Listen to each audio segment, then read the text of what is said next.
WrestleMania is just days away, and with it, all those fun extracurricular activities that precede it, like the NWA Parade of Champions, WWE Axxess, the Hall of Fame, or WrestleCon featuring me! But fans haven't always had it this good. No, before Axxess became the cool pre-Mania thing to do, there was the Rage Party. The Wrestlemania Rage Party took place on the night before WrestleMania 15 in Philadelphia, Pennsylvania.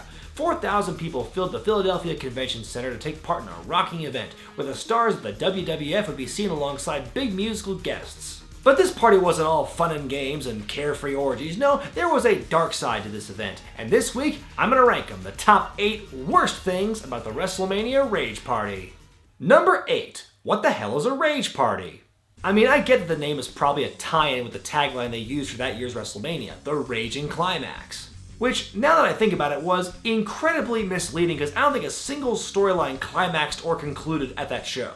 But if you remove that association, why is it called a rage party? Do they really want people to get into a rage there? Usually the loud, angry ones get thrown out of parties. Look at Ken Shamrock. He's the ragiest guy in the company, and he's just standing around not bothering anyone. The musical guests are about as non-ragey as you can get. If you're gonna promise me a rage party, whatever that is, you better give me some rage. But if it turns out they just confused the word rage with rave and they were trying to throw a rave party, well, they did that wrong too. Number 7. Clashing musical guests. It's been said that when you try to please everyone, you wind up pleasing no one, and that rule held true on this night in the form of the musical guests. Isaac Hayes famously opened the show with his rendition of the South Park classic Chocolate Salty Balls.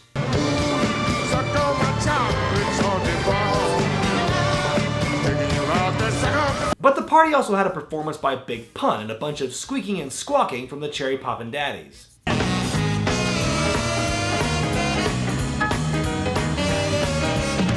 Now, if you go to a party, any party, be it at somebody's house or at a club, you usually expect to hear the same kind of music throughout the night. But soul, hip-hop, and swing are 3 very different kinds of music. Imagine trying to enjoy this at any other kind of party.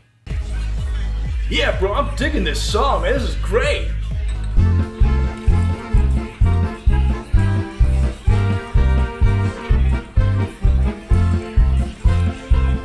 Number 6. The fans assaulting Deborah. In one of the most uncomfortable scenes of the show, Shane McMahon danced with Deborah, admiring her bodacious tatas. Hey, not my words. Those thoroughbred thighs and those bodacious set of tatas. Then the scene took a hard turn from uncomfortable to terrifying as suddenly about half a dozen strangers crowded in on her like a pack of wolves on a flank steak. It gets so bad, just before they cut away, you can see one of the producers try to break it up. I guess Shane and Pete Gas were in no hurry to break it up themselves. Number 5. The Zappa Brothers. In the most bewildering 42 seconds of the show, we're taken to a scene of Sable in her dressing room. Though, why would someone have their own dressing room at a party? Enter Dweezil and Ahmet Zappa, sons of Frank, who stormed in and acted like a couple of spastic goofs as they fawned over Sable and invited her onto Happy Hour, their new show on USA. Happy Hour. Okay. Yeah! Yeah! Yes! Yeah! Sable! Yeah! All I was gonna say is, okay, I've heard enough, now get out of here. This is what corporate synergy with the absolute minimum amount of effort looks like, people. Oh, and in case you were wondering, Happy Hour on USA lasted a full 8 episodes, so they pretty much got out what they put in. Number 4. That Sign. Every so often, the cameras would pan across the main floor where thousands of people tried their best to be seen. One person did a better job than most, though, by holding up an eye-catching sign, and he did this every time the cameras went across. Every single time. Dave, what did you do to deserve that, man? Number 3. Speaking of something you got sick of after a while. Rage. Number 2. Boilerplate promos. This was, after all, a wrestling-themed event, so naturally you would expect some wrestlers to come out and entertain. And since this was the night before WrestleMania, you would expect the biggest and brightest stars to bring their A-game. But that didn't happen, as The Rock, DX, and Stone Cold Steve Austin would deliver the same kind of standard promo you'd find on any episode of Raw.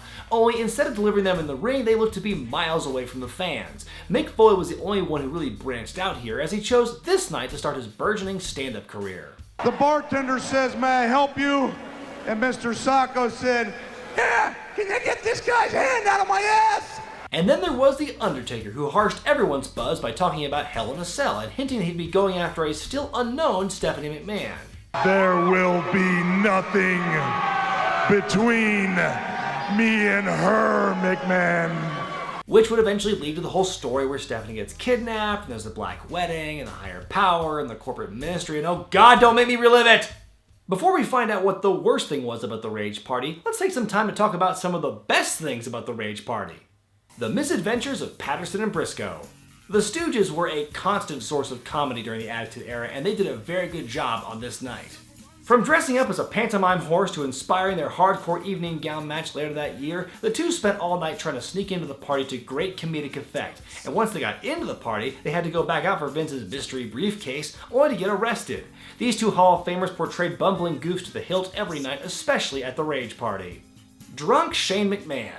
I don't know if Shane was just acting or he actually was hammered at this event, but his behavior was just as fun to watch as the Stooges for entirely different reasons. Now what a time we're having! Doc, what up? You're out right now. Big Buzz in the house, big ass. I'm loving it.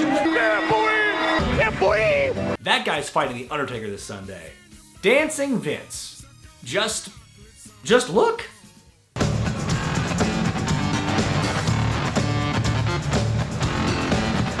I don't know what you call that move, Vince, but I like it. And the number one worst thing about the Wrestlemania Rage Party was the fans got ripped off. This thing was already bad enough to sit through on television, but if you thought it was bad as a viewer, it apparently was a lot worse if you were there live.